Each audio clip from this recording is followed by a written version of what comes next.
The war in Ukraine has been going on for more than 4 full years now, and everyone is trying to find the finish line.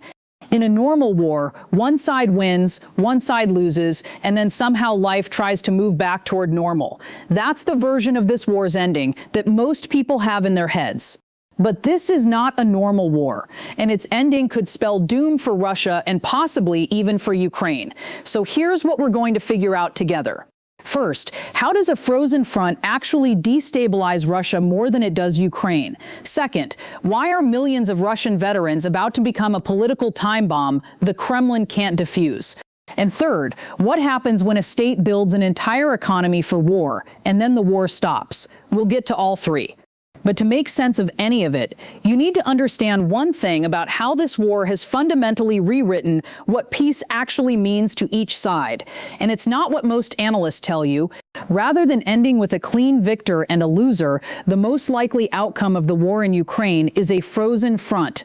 That's according to the French Institute for International Strategic Affairs CEASEFIRE 2025 analysis, backed up by the lack of progress in the first half of 2026. Imagine the conflict between North and South Korea, just on a slightly bigger scale, this time in the middle of Europe. The two sides draw new de facto borders carved from what Russia could occupy. The lines of contact stagnate as neither side commits to a full peace treaty. The reason is simple. Russia never achieved what it set out to do at the onset of the invasion. Ukraine is unlikely to fully cede the territory Russia occupied, especially given that it did once before in 2014. The war will likely end with a short or long-term ceasefire, depending on the geopolitical climate when both sides exhaust their resources. But on Russia's side, the problems introduced before and during the war won't just disappear overnight. Instead, Russia has changed its economy, its governance, the social hierarchy, and even Russian culture as seen both internally and abroad, and it has all made Russia weaker.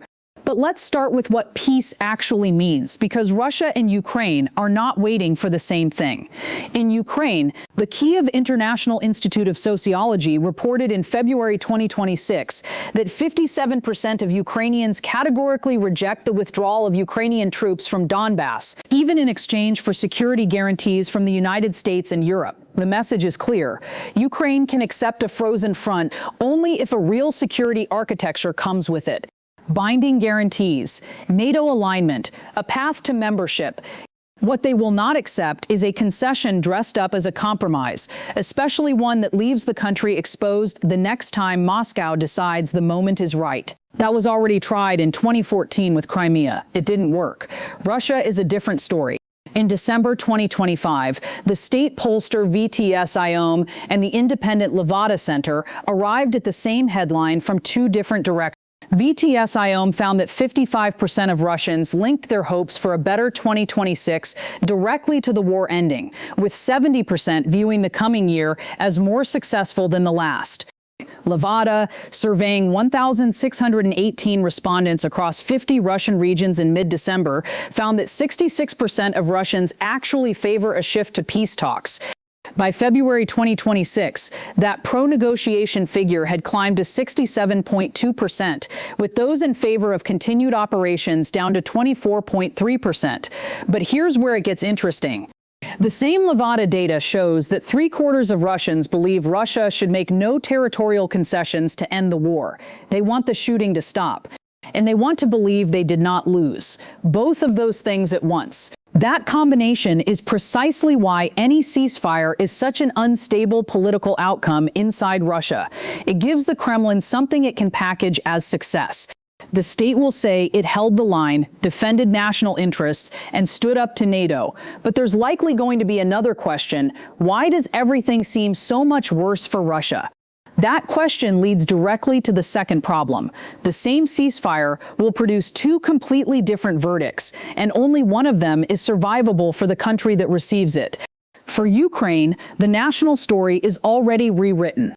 Before February 2022, Western analysts still discussed Ukraine through the lens of Russia, as a post-Soviet and corrupt nation trapped in Moscow's orbit. That viewpoint is all but gone in 2026. Even without the immediate return of every occupied territory, Ukraine can say something historically significant. A much larger state launched a full-scale invasion, committed to its destruction, deployed its largest army since World War II against it, and failed to force it back into subordination. It's the raison d'etre for Ukraine's stance on NATO and EU integration. For Russia, the same ceasefire is all about exposure and political posturing. The Kremlin sold this war as a short, righteous demonstration of greatness as the Russian Empire tried to reform to its fullest. The invasion was called a special military operation that would be over in days, that would prove Ukraine was not a real state, and that would force the West to treat Russia as a serious power again. Instead, 4 years later, Russia is poorer, more isolated, dependent on China, and hated across Eastern Europe. It's unable to make a credible case that anything it built during this war was worth what it cost. Remember, Russia has the larger army, the larger population, the Soviet stockpile, the energy revenues, the nuclear arsenal, and the propaganda machine. It still couldn't force Ukraine to yield. The war turned into a colossal failure and a monetary and morale drain on the country. Economics-wise, Defense Minister Andrei Belousov confirmed in December 2025 that Russia spent 7.3% of GDP on defense in 2025. Applied to the government's own GDP estimate for that year, that implies total military expenditure of roughly $198 billion. That is money that did not go into infrastructure, healthcare, or economic modernization. Russia's GDP contracted between 0.2% and 0.5% year-on-year in the first quarter of 2026, its first quarterly decline since early 2023. It arrived as a shock even to Russia's own institutions, which had forecast 1.6% growth for that period.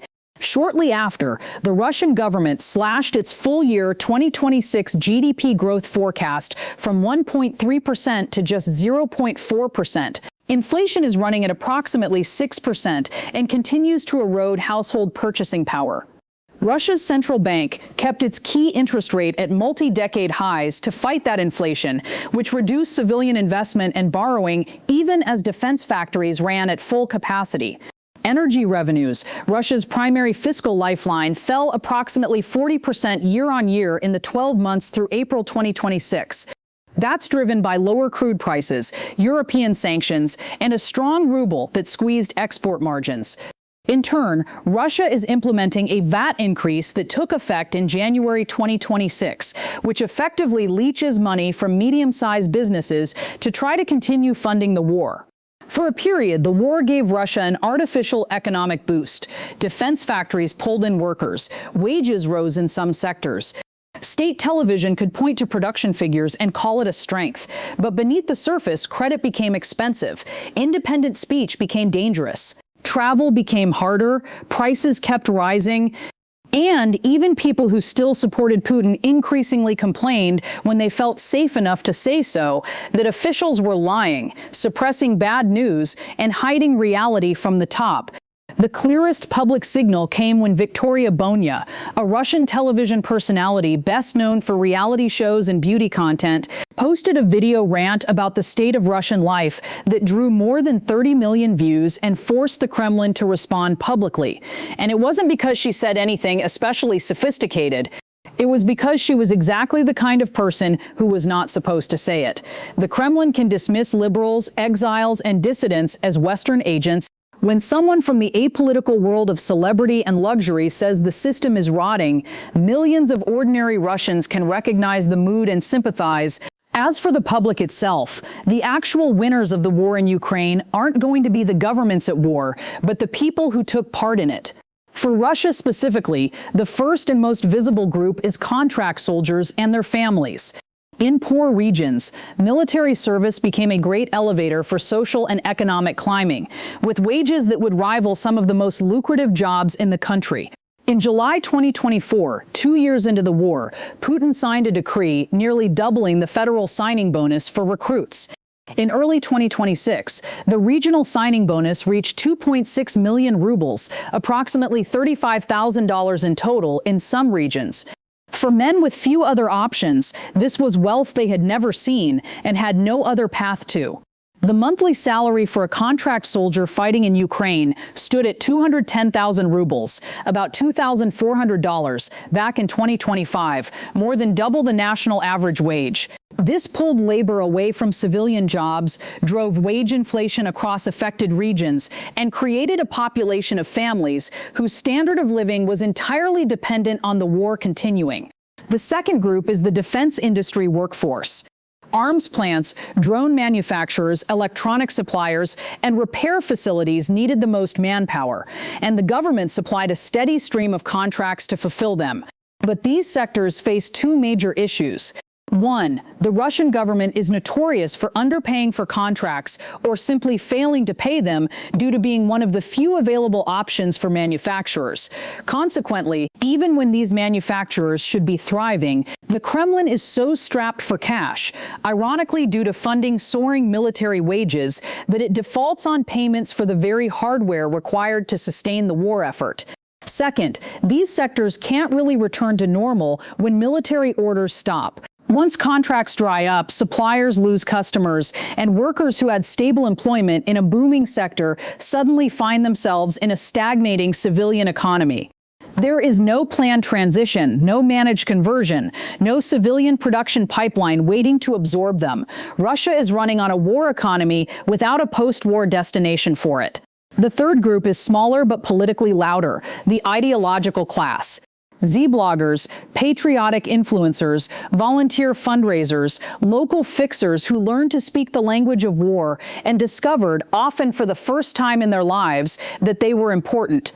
Before 2022, many of them were nobodies. The war handed them audiences, revenue, access to power, and a sense of purpose. But their relevance is entirely contingent on the conflict remaining the central fact of Russian public life. When it stops, so does their channel for fame. And people who lose status and purpose after experiencing both for the first time tend not to go quietly. On the other end of the war, Ukraine's war economy produced a different kind of winner. One that is convertible to peacetime. Drone engineers, cybersecurity specialists, logistics coordinators, rehabilitation workers. Ukraine is securing contracts from various Western countries to share in its developments and knowledge. All that infrastructure Ukraine has built can be leveraged to improve NATO as a whole or simply sold to the highest bidder. The defense technology Ukraine built has been battle-tested and proven to work. Meanwhile, Russian equipment has repeatedly exposed its structural inadequacies on the modern battlefield. Ukraine has built up supplementary sectors: defense technology, precision manufacturing, logistics infrastructure, and energy repair. These have far more long-term prospects for continued research. Russia's war sectors are almost entirely the opposite, since they produce weapons. When the demand for weapons falls, they produce unemployment.